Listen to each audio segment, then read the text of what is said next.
Hermanos, buenos días. Vamos a acercarnos así podemos comenzar.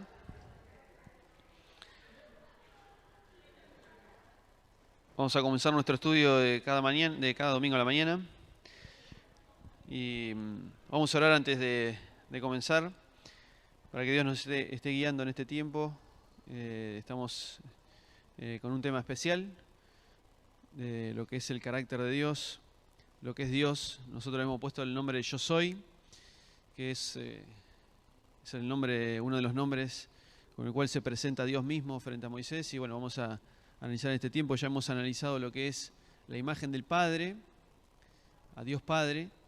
Hemos estado más de un mes, más de 4 domingos, analizando Dios Padre, y el domingo pasado comenzamos con Dios Hijo. Y así que vamos a seguir en esta línea, pero oramos antes de comenzar. Te bendecimos, Señor, en esta mañana. Gracias por tu amor, tu incondicionalidad, tu misericordia que nos permite llegar hasta este lugar para poder descubrir más de tu persona, de lo que sos, de lo que eres. Y queremos en esta mañana predisponernos para escuchar tu voz, ver tu revelación, ver tu persona, y que podamos estar atentos, que nuestro espíritu esté presto para conocer tu voluntad y tu carácter, y que esa persona que se manifestó en Cristo pueda asombrarnos y podamos vivir rendidos ante este ser que ha dado todo por nosotros. Te bendecimos, Señor, por esta hermosa oportunidad, a pesar de las circunstancias que estamos viviendo, que podemos abrir tu palabra, investigar, profundizar y seguir intentando descubrir la persona que está detrás de este gran libro. Te bendecimos en el nombre de Jesús. Amén. Bueno, muy bien, entonces les decía, comenzamos ya hace un tiempito en un estudio que hemos denominado Yo Soy, y es un estudio que la idea es poder comprender quién es Dios realmente. Porque cuando nosotros hablamos de Dios, muchas veces podemos decir muchas cosas y quizá diferentes unas de las otras.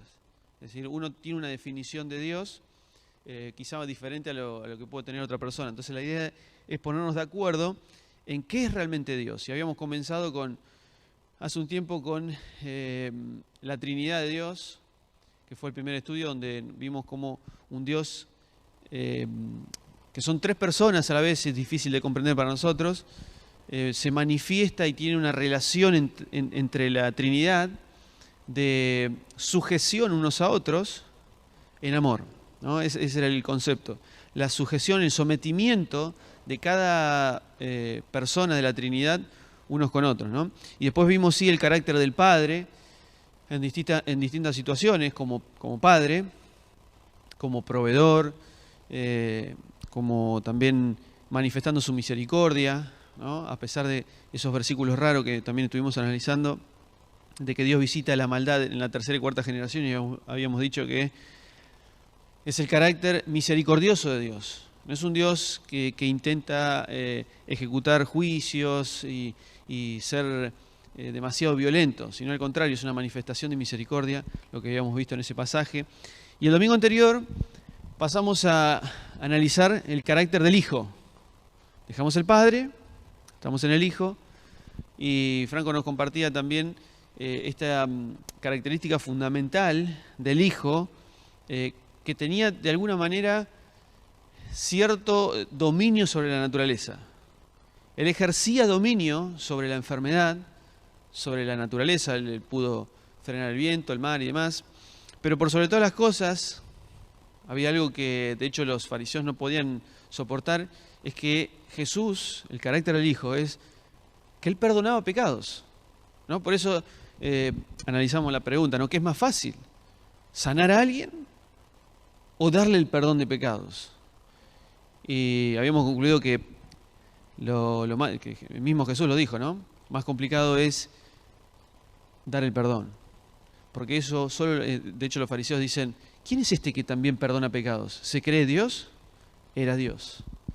Entonces vamos en esa línea a seguir hoy analizando el carácter del Hijo. el porqué del Hijo. Y vamos a hacer un pequeño reconto de la historia de este Jesús, de este Hijo, ¿no? La historia de Jesús.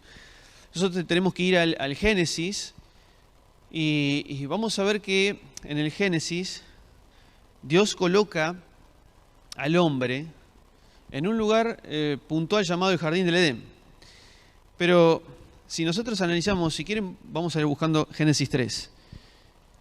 Lo interesante de poder comprender el Génesis es, una de las cosas más importantes del Génesis, es descubrir cuál era la función por la cual Adán fue puesto en el Jardín del Edén.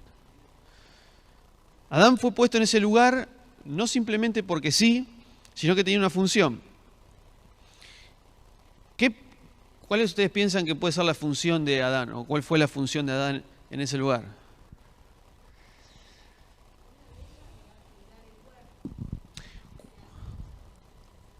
Bien. Marta dice, una de las funciones era cuidar el huerto. ¿Qué más?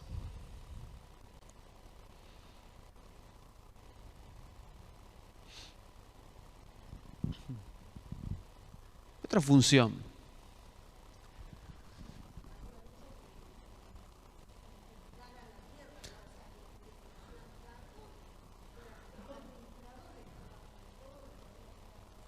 Bien. Es decir, Marta también dice que hay términos como, por ejemplo, sojuzgar la tierra. Y esos son términos que vamos a verlo. Miren, vamos a Génesis 1 y fíjense los verbos que va a usar el escritor. Y eso me va a dar la idea de cuál es la función que va a cumplir, o una de las funciones que va a cumplir Adán en el huerto del Edén. Dice Génesis 1, del 26 al 28. Dice así: entonces dijo Dios, hagamos al hombre a nuestra imagen. Y no tiene que ver, yo voy a explicarles que nuestra imagen no tiene que ver simplemente con Dios tiene voluntad, sentimientos y nosotros también, sino que hay algo mucho más profundo que eso. Conforme a nuestra semejanza. Y miren lo que va a decir ahora. Ejerzan dominio. Dominio. Primer verbo. Sobre los peces del mar. Sobre las aves de los cielos. Sobre el ganado, sobre toda la tierra y sobre todo reptil que repta sobre la tierra. Creó Dios al hombre a su imagen. A imagen de Dios lo creó. Macho y hembra los creó.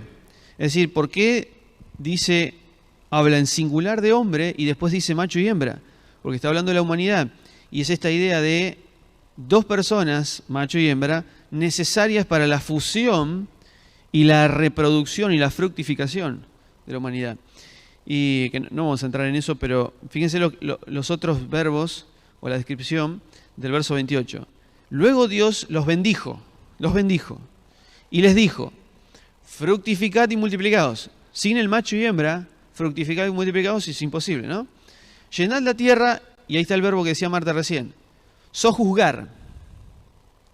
Y otra vez dice, dominar sobre los peces del mar y las aves de los cielos y sobre todo ser vivo que se mueve sobre la tierra. ¿Qué función, cuál es la función que cumple alguien que sojuzga, que domina? Gobernar. ¿Y cómo se le dice a la persona que gobierna? Autoridad. ¿Qué más?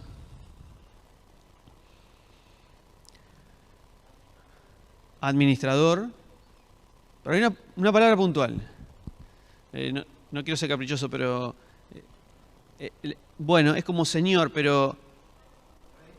rey. Es decir, Adán fue puesto como rey del Edén. Porque él tenía que dominar, él tenía que sojuzgar, él tenía que gobernar. ¿Ven? Y no solo eso, sino que también Adán era... Miren, las palabras para cuidar y guardar, que decía Marta recién, de cuidar y guardar el huerto, están vinculadas a las dos mismas palabras. Miren, vamos a buscar Génesis, no lo tengo anotado, por eso lo busco. Génesis 2.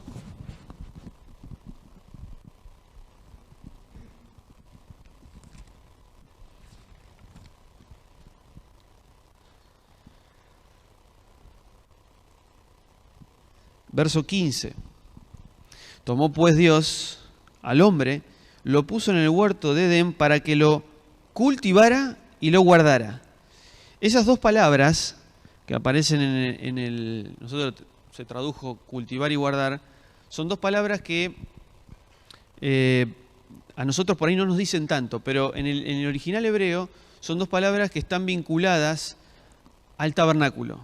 Si uno lee Números capítulo 3, va a encontrar que Dios puso al sumo sacerdote con la función, y aparecen las dos mismas palabras en el original, cuidar y guardar, ¿no? Servir y cuidar.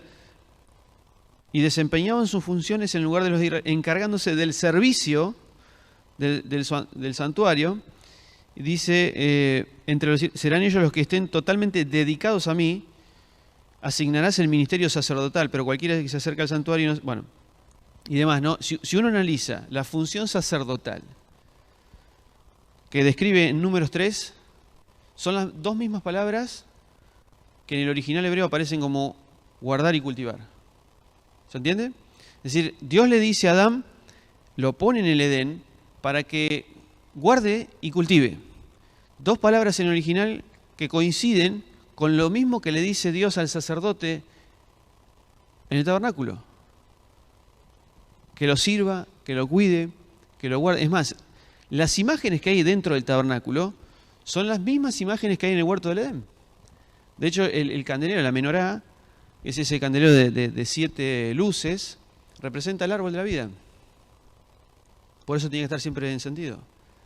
Y las imágenes que hay dentro del tabernáculo, por ejemplo, imágenes de plantas, de árboles, imágenes de querubines, lo mismo que hay en el huerto, me están haciendo referencia que Adán no solo fue puesto como un gobernante, que tiene que dominar, sojuzgar, tiene que dirigir, tiene que ser justo, sino que también fue puesto como sacerdote. ¿Qué hace un sacerdote?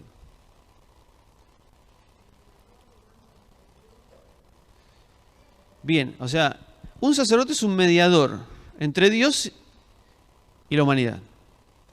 Y de alguna manera es como Adán está representando a Dios para llevar a la creación a adorar a Dios.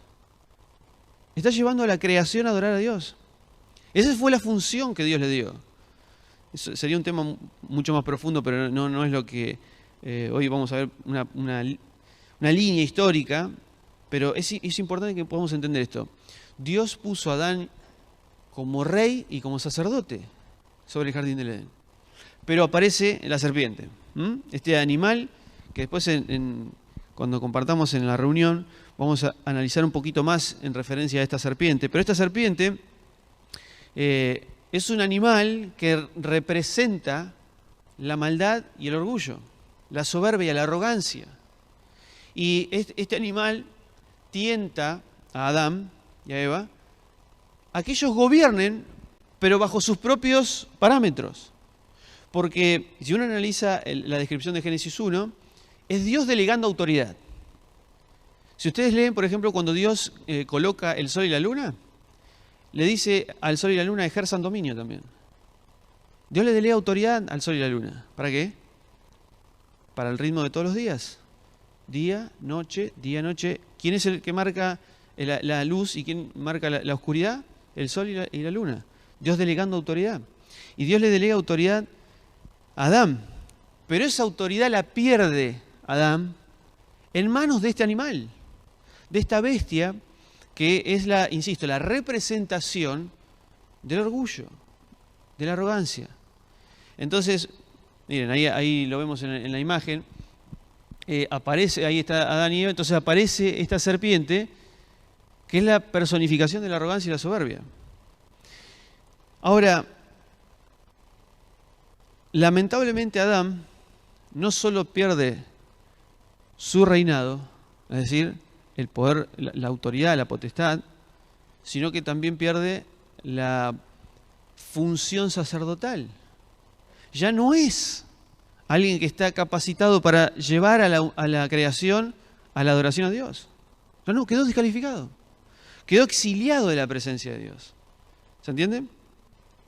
Entonces, nosotros leemos en Génesis 3:15, que es un versículo muy conocido. Miren, vamos a buscar Génesis 13, vamos a leer del 13.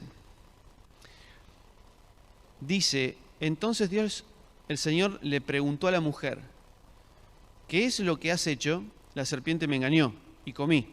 ¿Ven? Este animal, la serpiente, una cosa rara, ¿no? Pero en la descripción hebrea y en la poesía hebrea esto es muy común. Una bestia, un animal, me engañó y comí, contestó ella. Dios el Señor dijo entonces a la serpiente, por causa de lo que has hecho, maldita. ¿Ven? Dios había bendecido al principio esta pareja, pero ahora está maldiciendo a esta serpiente. Serás entre todos los animales domésticos como salvajes. Te arrastrarás sobre tu vientre y comerás polvo todos los días de tu vida. Y ahora sí, pondré enemistad entre tú y la mujer, entre tu simiente y la simiente de ella. Su simiente te aplastará la cabeza, pero tú le morderás el talón. Desde ese momento, es Dios adelantando de que iba a haber una guerra continua entre esta maldad y la simiente de la mujer. Entonces nosotros seguimos adelante y vamos a llegar a Génesis 12. Y en Génesis 12 vamos a ver cómo Dios empieza a elegir un nuevo pueblo, una nueva familia, una nueva nación, para otra vez volver a recuperar, escuchen esto, al rey y al sacerdote que fue expulsado del Edén. ¿Se entiende? Si Adán era el rey y el sacerdote del Edén y fue exiliado porque quiso gobernar bajo sus propios parámetros y no bajo los parámetros de la delegación de autoridad de Dios, fue exiliado. Entonces ahora comienza un plan para recuperar a ese rey y sacerdote. Ese rey que podía gobernar justamente y era el sacerdote que iba a volver a llevarnos a Dios. ¿Se entiende? Entonces empieza este camino. Entonces vamos a Génesis 12. Y en Génesis 12 dice, ahora bien, Génesis 12:1, ahora bien, Dios había dicho a Abraham, vete de tu tierra y de tu parentela y de la casa de tu padre a la tierra que te mostraré. Y haré de ti una nación grande, y te bendeciré, y engrandeceré tu nombre, y serás bendición.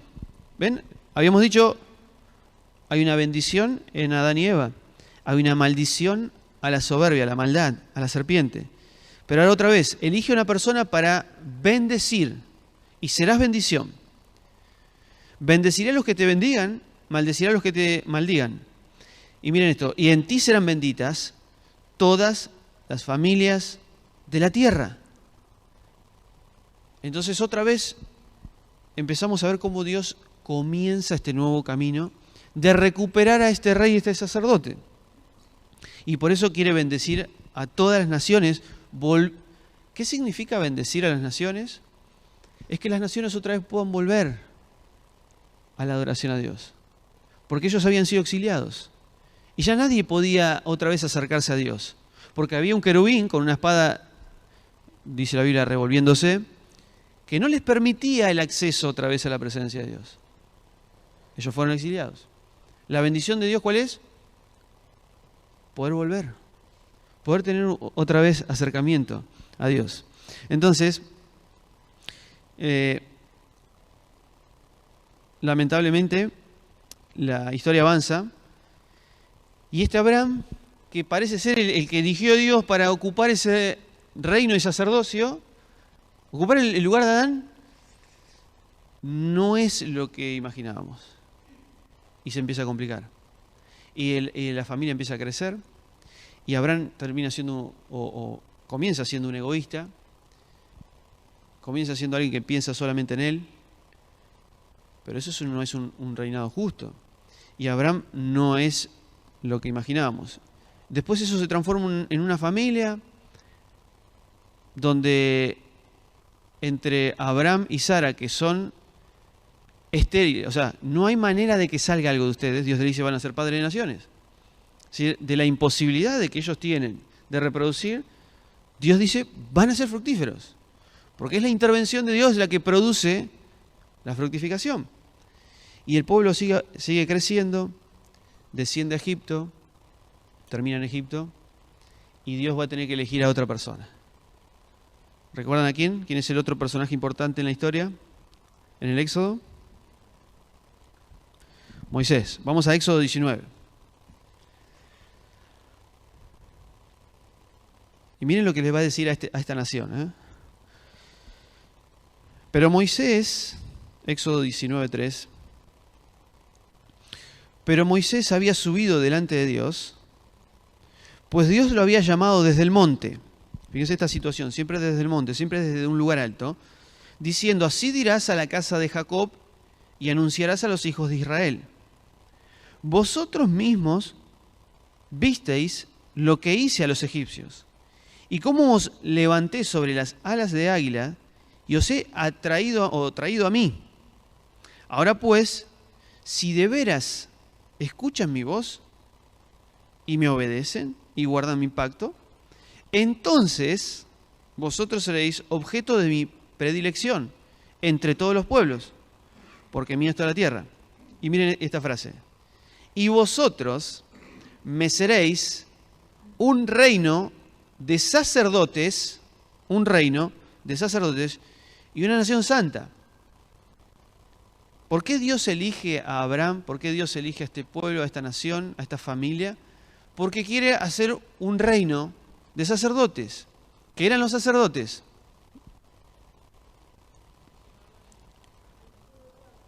Exacto. Los mediadores que llevan al pueblo a adorar a Dios. ¿A quién iban a llevar este pueblo? Dice, ustedes, el pueblo, van a ser un reino de sacerdotes. ¿A quién iban a llevar?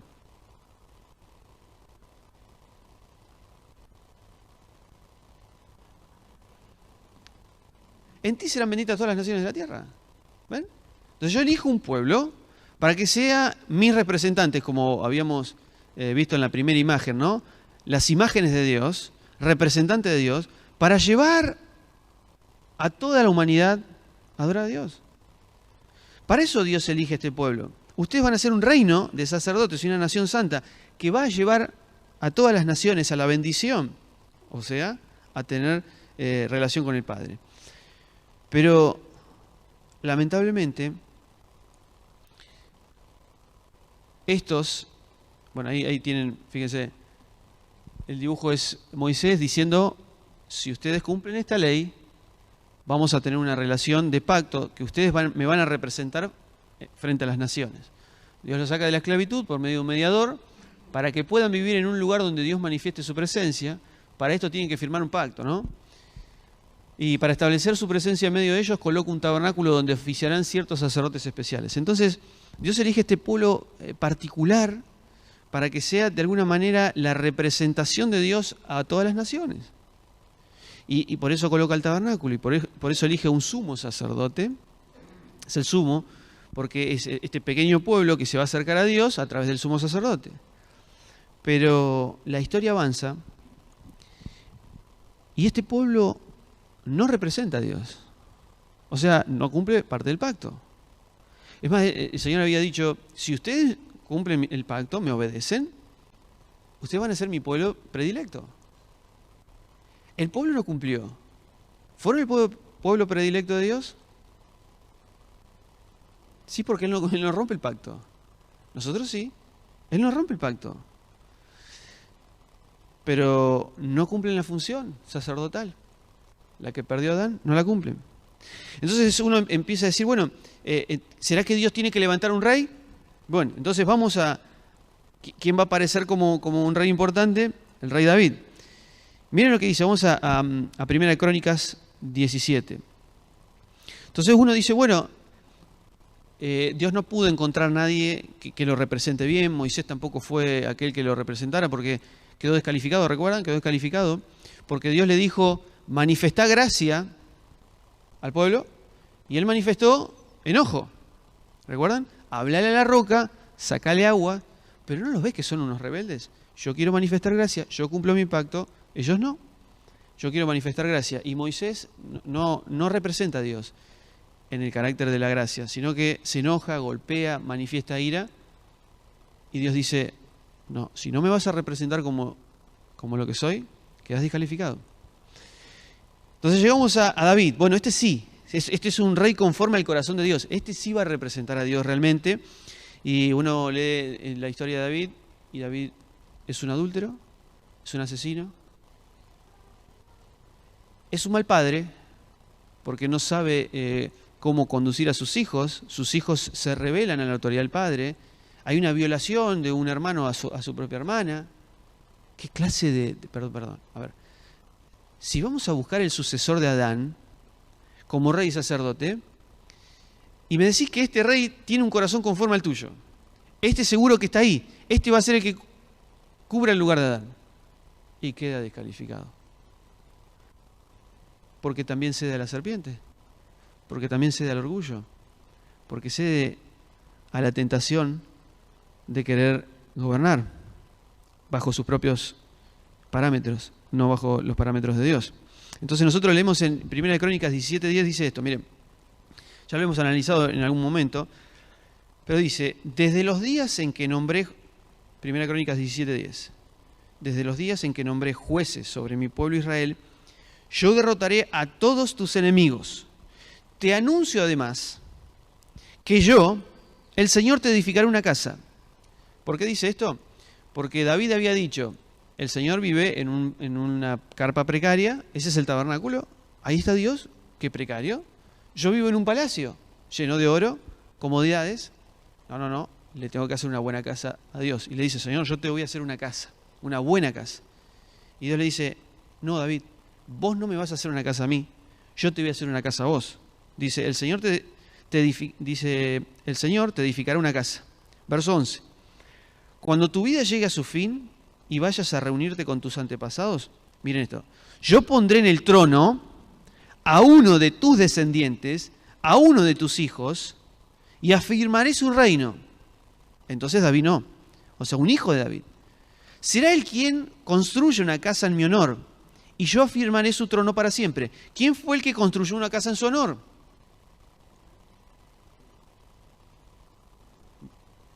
¿Ven? Miren, el pueblo de Israel decía, el hijo de David va a construirle la casa. Y Salomón construyó un templo. No, pero no estamos haciendo referencia a Salomón. O sea, es Salomón el que construye el templo, pero no estamos haciendo referencia a Salomón. Está hablando de otro, porque dice, yo afirmaré su trono para siempre. Miren esto, verso 13, yo seré su padre, él será mi hijo.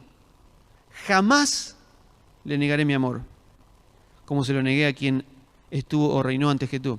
Al contrario, para siempre lo estableceré en mi casa y en mi reino. Si dice, lo estableceré en mi casa, ¿qué está diciendo? Si yo coloco a alguien en el templo, ¿cómo qué? Como sacerdote. Dice, yo lo estableceré para siempre en mi casa como sacerdote y en mi reino como rey. Y su trono será firme para siempre. Entonces, Dios le dice, David, no estás capacitado para ser el rey. No estás capacitado para ocupar el lugar que dejó vacante Adán. Porque porque cediste a la serpiente y gobernás bajo tus propios criterios. Y así está el reino. Estás descalificado como rey. Por eso yo tengo que agarrar a un descendiente tuyo para colocarlo en el reinado para siempre. Y toda la gente dijo, es Salomón. Entonces uno va a buscar a Salomón, pero Salomón es exactamente igual que David. Es un desastre y queda descalificado. Bueno, entonces si no es Salomón serán los que siguen. Pero lean toda la historia. Toda la historia. Crónicas, los profetas. Y este rey hizo lo malo ante los ojos de Dios, y este rey fue un desastre, y este rey fue un desastre, y este rey fue un desastre, hasta que llegan al exilio. Claro, la cúlmine es ser exiliados de ese lugar importante. Y la gente se empieza a preguntar, entonces, ¿será que Dios nos habrá olvidado? ¿Será que nunca aparecerá este rey? Pero llegamos a Isaías, miren. Vamos a Isaías, capítulo 11, verso 1. Miren lo que dice Isaías 11.1, vamos a leer hasta el verso 12. U 11. Dice, Isaías 11:1, del tronco o de la vara de Isaí. ¿Quién es Isaí? El padre de David. Empiecen a vincular, ¿eh? De la vara de Isaí brotará un retoño, un vástago nacerá de sus raíces. ¿Tiene vida un tronco? ¿Tiene vida una vara? Una vara es un pedazo de rama, ¿verdad? Una vara es un pedazo de rama que está desconectada del árbol. Obviamente no tiene vida. ¿Qué me está diciendo? Que de este lugar de incapacidad, de muerte, que es el pueblo de Israel, que no tiene dirección porque han cedido a la serpiente, han cedido a la soberbia y al orgullo, se han querido independizar de Dios y ese es el resultado. De ese lugar, de la vara de Isaí, vamos a hacer brotar un retoño. Va a empezar a florecer algo de lo que está muerto, empieza a florecer. Y dice, el Espíritu del Señor reposará sobre él. ¿Sobre quién? A ver. Espíritu de sabiduría, de entendimiento, de consejo, de poder. Todos, miren, todo eso tiene que ver con gobierno. Sabiduría, entendimiento, consejo, poder, espíritu de conocimiento y de temor del Señor. Verso 3. Él se deleitará en el temor del Señor, este rey, ¿no? No juzgará, ahí está, no juzgará según las apariencias, ni decidirá por lo que oiga decir, sino que juzgará con justicia. Y ahí está la gran diferencia, ¿no? Sino que juzgará con justicia a los desválidos. Dará un fallo justo en favor de los pobres de la tierra. Y no tiene que ver los pobres con una cuestión económica, con los pobres en espíritu. Destruirá la tierra con la vara de su boca, matará al malvado con el aliento de sus labios. Miren, la justicia será el cinto de sus lomos y la fidelidad el ceñidor de su cintura. Y miren esta frase. El lobo vivirá con el cordero, el leopardo se echará con el cabrito, juntos andarán el ternero y el cachorro de león, y un niño pequeño lo guiará. La vaca pastará con la osa, sus crías se echarán juntas, el león comerá paja como el buey, jugará el niño de pecho junto a la cueva de la cobra, y el recién destetado meterá la mano en el nido de la víbora. No hará ningún daño ni estrago en todo mi santo monte, porque rebosará la tierra con el conocimiento del Señor como las aguas cubren el mar. ¿Qué quiso decir el escritor Isaías cuando dijo que va a venir un rey, que va a aplicar justicia de verdad y que va a juzgar con justicia no según sus apariencias? Y dice, el lobo vivirá con el cordero, el leopardo con el cabrito. ¿Qué quiso decir? Compara dos cosas, dos animales. ¿Cómo son los animales?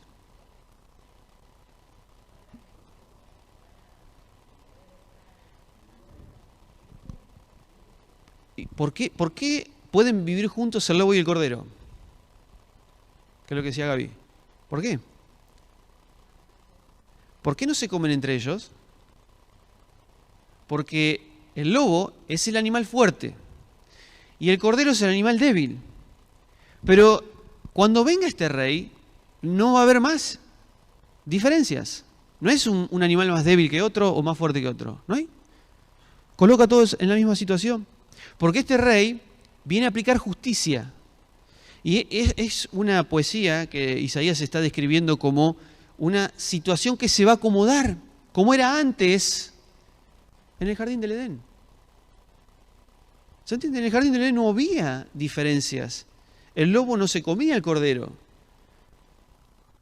Pero ahora me está volviendo a llevar al jardín del Edén, cuando aparezca este rey. Porque el rey Adán quedó descalificado. Entonces necesitamos poner, cuando aparezca ese rey que suplante a Adán, todo vuelve a estar como en el jardín del Edén. Y entonces sigue diciendo, verso 10, en aquel día se alzará la raíz de Isaí, otra vez lo mismo, ¿no? Papá de David, como estandarte de los pueblos, como bandera. Hacia él correrán las naciones. ¿No? ¿No era esa la bendición? La bendición es las naciones llegando a él. Y glorioso será el lugar donde repose. ¿Dónde es el lugar donde reposa?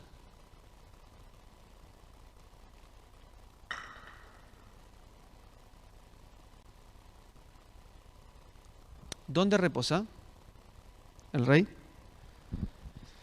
En el templo. Y en aquel día el Señor volverá a extender su mano para recuperar al remanente de su pueblo. Es decir, otra vez, no solo a su pueblo, sino a todas las naciones las atrae hacia Él. Y miren lo que dice Isaías 59.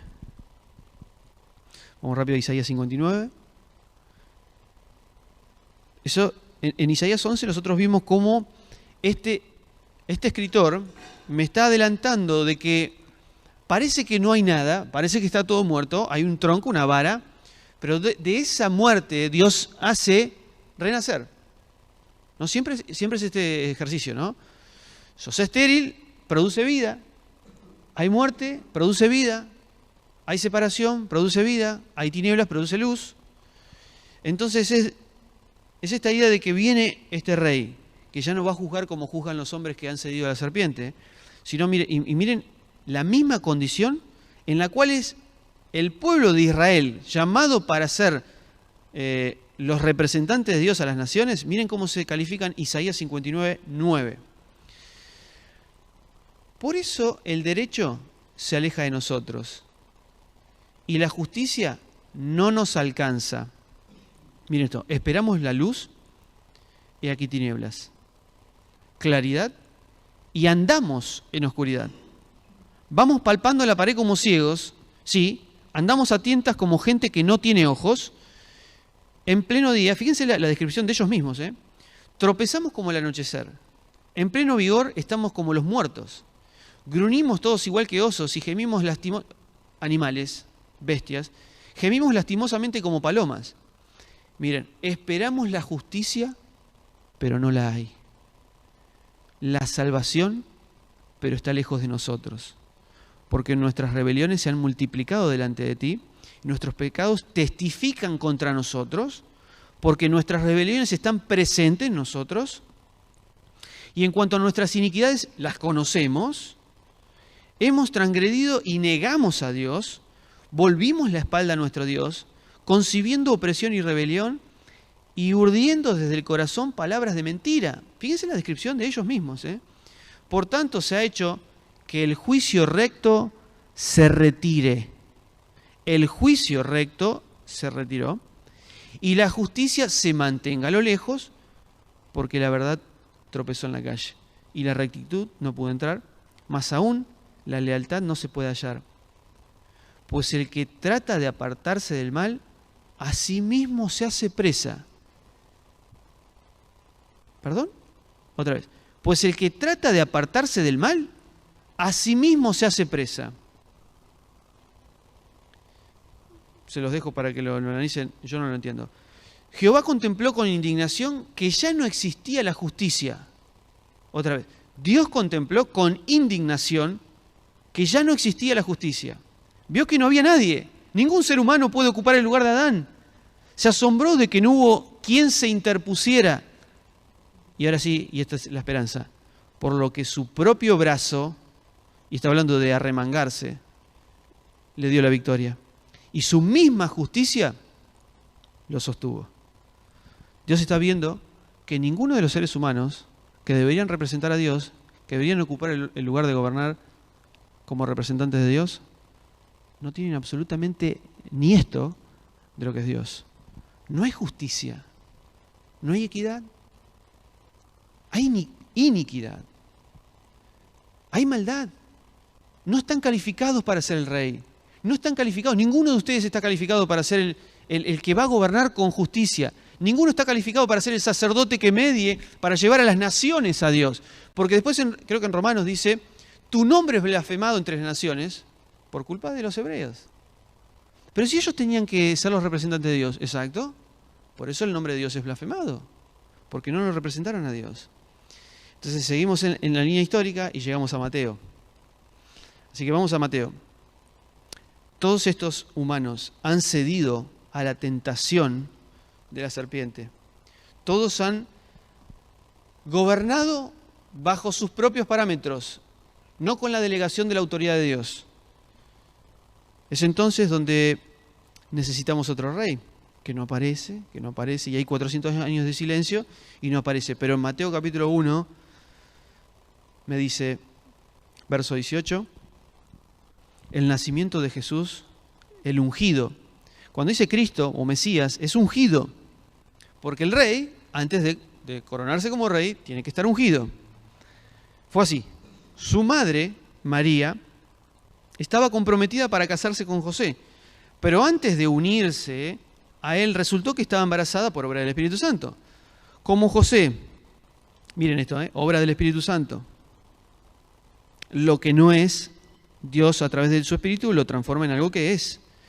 Como José, su esposo, era un hombre justo y no quería exponer la vergüenza pública, resolvió divorciarse de ella en secreto.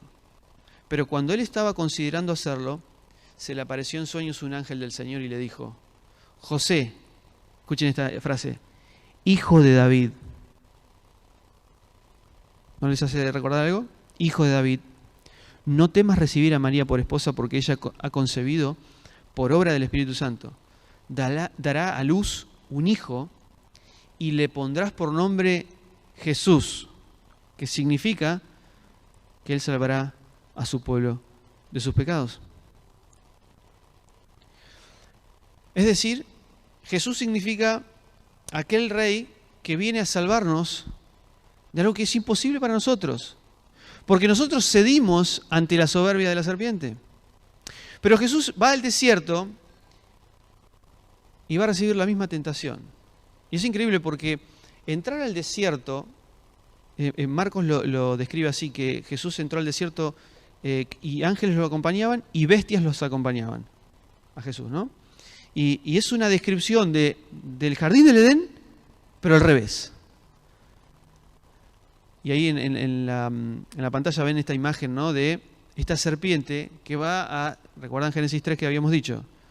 Hay una simiente de la mujer que va a golpear para matar y exterminar este animal que está agazapado para tentarme, para hacer mis propios planes y no los de él. Y este Jesús aparece como, insisto, en este desierto para ser tentado, la contraposición del jardín del Edén, un lugar lleno de plantas, para ser tentado al igual que Adán. ¿Y cómo es tentado Jesús en el desierto? Te voy a dar todos los reinos de este mundo. ¿Cómo fue tentado Jesús? ¿A qué fue tentado Jesús? A ser el rey bajo sus propios parámetros. He aquí, te daré todos los reinos si postrado me adorares. Yo te puedo colocar como rey. Te puedo hacer usurpar un lugar si postrado me adorares. ¿Querés ser el rey? Ahí está la tentación. Gobierno sin Dios, exactamente. Gobierno independizado de Dios. Y Jesús vence la tentación, a diferencia del primer Adán. Jesús vence la tentación.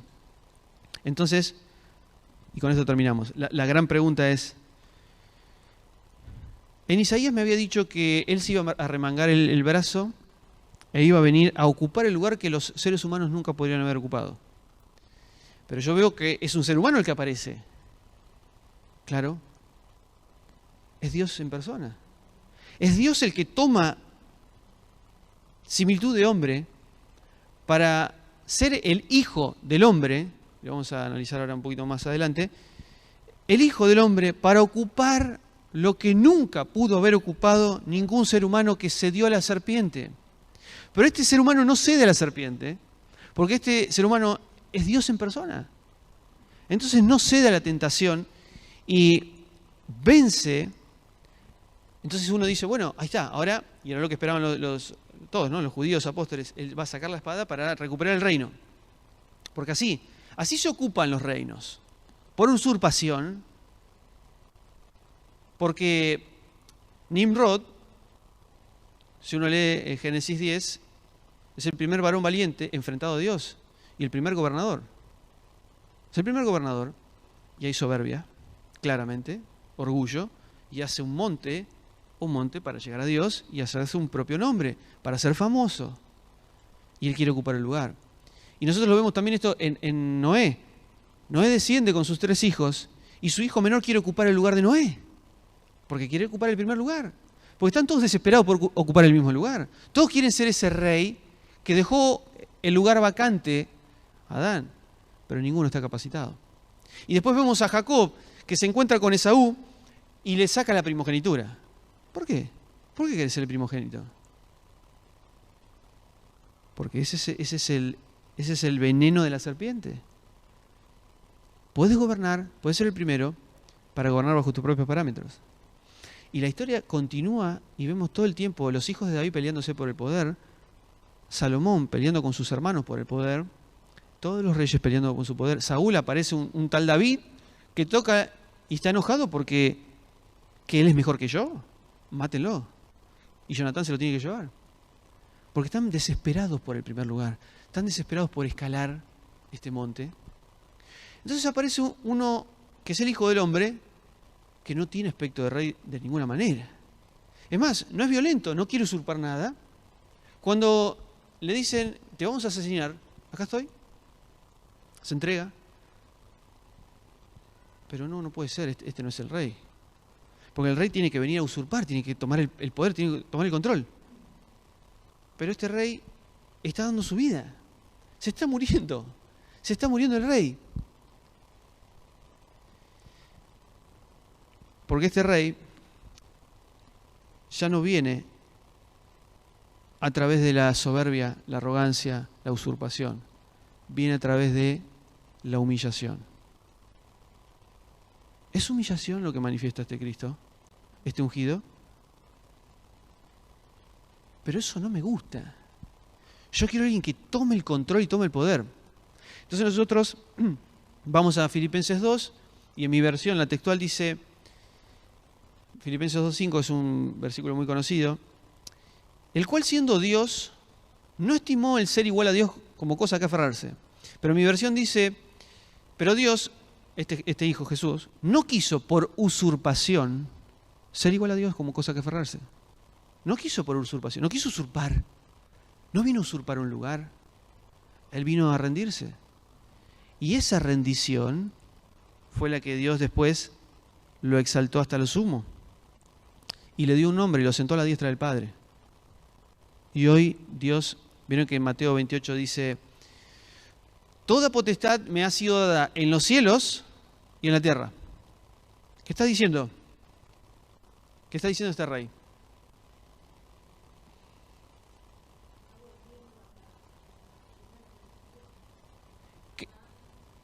Que lo que perdió el primer rey, Adán, lo acaba de recuperar el segundo Adán. Él es el rey, él tiene la autoridad, él tiene la potestad. Toda potestad me ha sido dada en los cielos, pero ahora también en la tierra. Por eso vayan y anuncien que hay un nuevo rey, que hay un segundo Adán, que no cedió a la serpiente. Entonces este hijo, no solo como compartíamos el domingo pasado, tiene poder sobre la naturaleza, puede dominar el mar, puede dominar el viento, puede dominar la lluvia. No solo puede dominar la enfermedad, sino que es capaz de perdonar pecados. Es Dios en persona. Y este hijo no solo es todo eso, sino que también es el rey. Porque no es por usurpación, es por rendición, es por humillación que él recupera el gobierno. Ahora es el nuevo rey que está sentado a la diestra del Padre. Y ahora es el que gobierna. Este Cristo no fue un profeta más. No fue simplemente alguien que enseñó una linda moral. Jesús se presentó como el rey. Él era Dios en persona, recuperando el gobierno que perdió Adán y Eva. No solo el gobierno, no solo como rey, sino como sacerdote. Porque Cristo, según Hebreos, se transformó en el sacerdote otra vez, en aquel que va a mediar para que las naciones sean benditas y se acerquen al Padre. Jesús es el nuevo rey y es el nuevo sacerdote. Lo que perdió Adán, siendo el rey y sacerdote del Edén, lo recupera Cristo en otro monte, en el monte del Calvario, no en el jardín del Edén. Oramos. Nuestro Dios, cada vez que recordamos las historias y pasamos por toda la Biblia, podemos ver nuestra condición. Como decía Isaías 59, No hay nada, nada que nos haga digno para ocupar ningún lugar. Nosotros no tenemos ninguna condición. De hecho, estamos perdidos. Queremos buscar la luz y aparecen las tinieblas. Buscamos la claridad y aparece la oscuridad. Queremos aplicar justicia, pero como cedimos a la serpiente, lo único que hacemos es ser injustos, ser egoístas, es competir unos con otros. Señor, eso somos nosotros.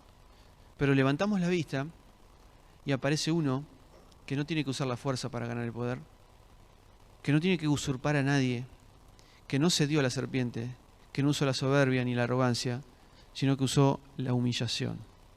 Y ese rey se humilló hasta lo sumo, haciéndose obediente hasta la muerte. Y tú lo exaltaste hasta lo sumo, lo sentaste en el lugar más alto. Le diste el lugar principal. No hizo ningún tipo de fuerza, pero tú lo colocaste en el primer lugar. Él sí está capacitado. Probablemente podríamos tener la misma disposición que tuvo Juan cuando abrió el rollo y dijo, ¿quién es digno? Y lloraba porque no encontraba a nadie digno.